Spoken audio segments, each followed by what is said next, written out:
राधे राधे दोस्तों, जय श्री कृष्णा। भाइयों और बहनों, अब हम तीसरे और सबसे महत्वपूर्ण देव वृक्ष की बात करते हैं। ये वृक्ष है पीपल। शास्त्रों में कहा गया है कि पीपल में ब्रह्मा, विष्णु और महेश तीनों का वास माना जाता है। सोमवती पूर्णिमा के दिन यदि कोई व्यक्ति श्रद्धा से पीपल के वृक्ष को स्पर्श करता है और भगवान विष्णु का स्मरण करता है तो उसके जीवन में अनेक बाधाएं दूर होने लगती हैं। लेकिन याद रखिए, केवल पेड़ को छू लेने से चमत्कार नहीं होता।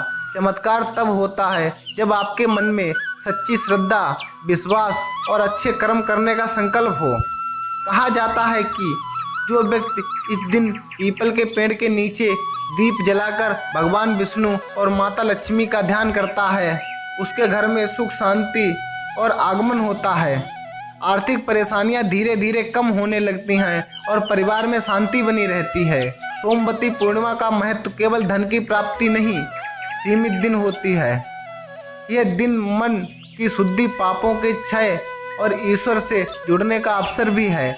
यदि आप किसी कारण से पूजा पाठ नहीं कर सकते हैं तो कम से कम इन तीनों देव वृक्षों बरगद, बेल और पीपल को श्रद्धा से प्रणाम करें और ईश्वर से प्रार्थना करें, हे प्रभु, मेरे जीवन में जो भी दुख, कष्ट और बाधाएं हैं उन्हें दूर करें, मुझे सद्बुद्धि दें, अच्छे कर्म करने की शक्ति दें और मेरे परिवार पर अपनी कृपा हमेशा बनाए रखें।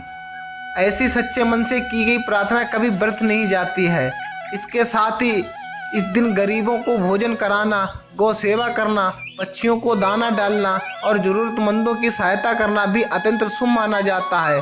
भगवान केवल पूजा से नहीं बल्कि दया, सेवा और सदाचार से संपन्न रहते हैं। यदि आपके जीवन के लंबे समय में कोई कार्य रुका हुआ है, नौकरी नहीं मिल रही है, व्यापार में नुकसान हो रहा है या घर में बार बार अशांति बनी है, तो सोमवती पूर्णिमा के दिन भगवान का स्मरण करते हुए इन देवी वृक्षों का सम्मान अवश्य करें।